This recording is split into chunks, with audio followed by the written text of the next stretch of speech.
So what we're going to cover today is a ton, as you come to expect from my workshops, because at heart I'm a biology teacher. We are going to look at a little bit of biology around anatomy and the canine hip joint. That includes functions, hip development, but then also moving on to how we can evaluate or get some different diagnostics on a specific dog's hips. So we're going to look at testing and evaluating the hip.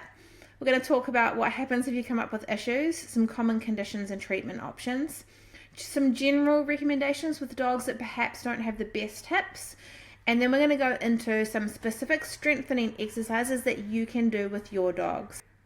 When we want to get radiographs for diagnostics, we want to make sure we get the best out of those diagnostics, and for that, positioning really matters.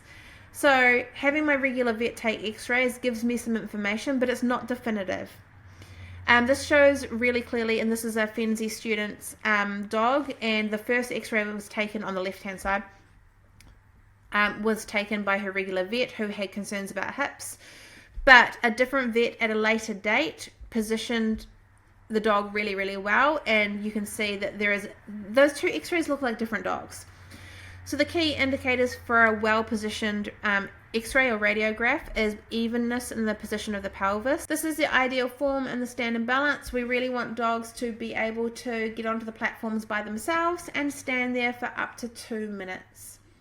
When they can stand in decent form by themselves for up to 2 minutes, then we can add variations. I don't tend to change the time that I do stand and balance. Instead, what I do is I change the challenge to the stand and balance.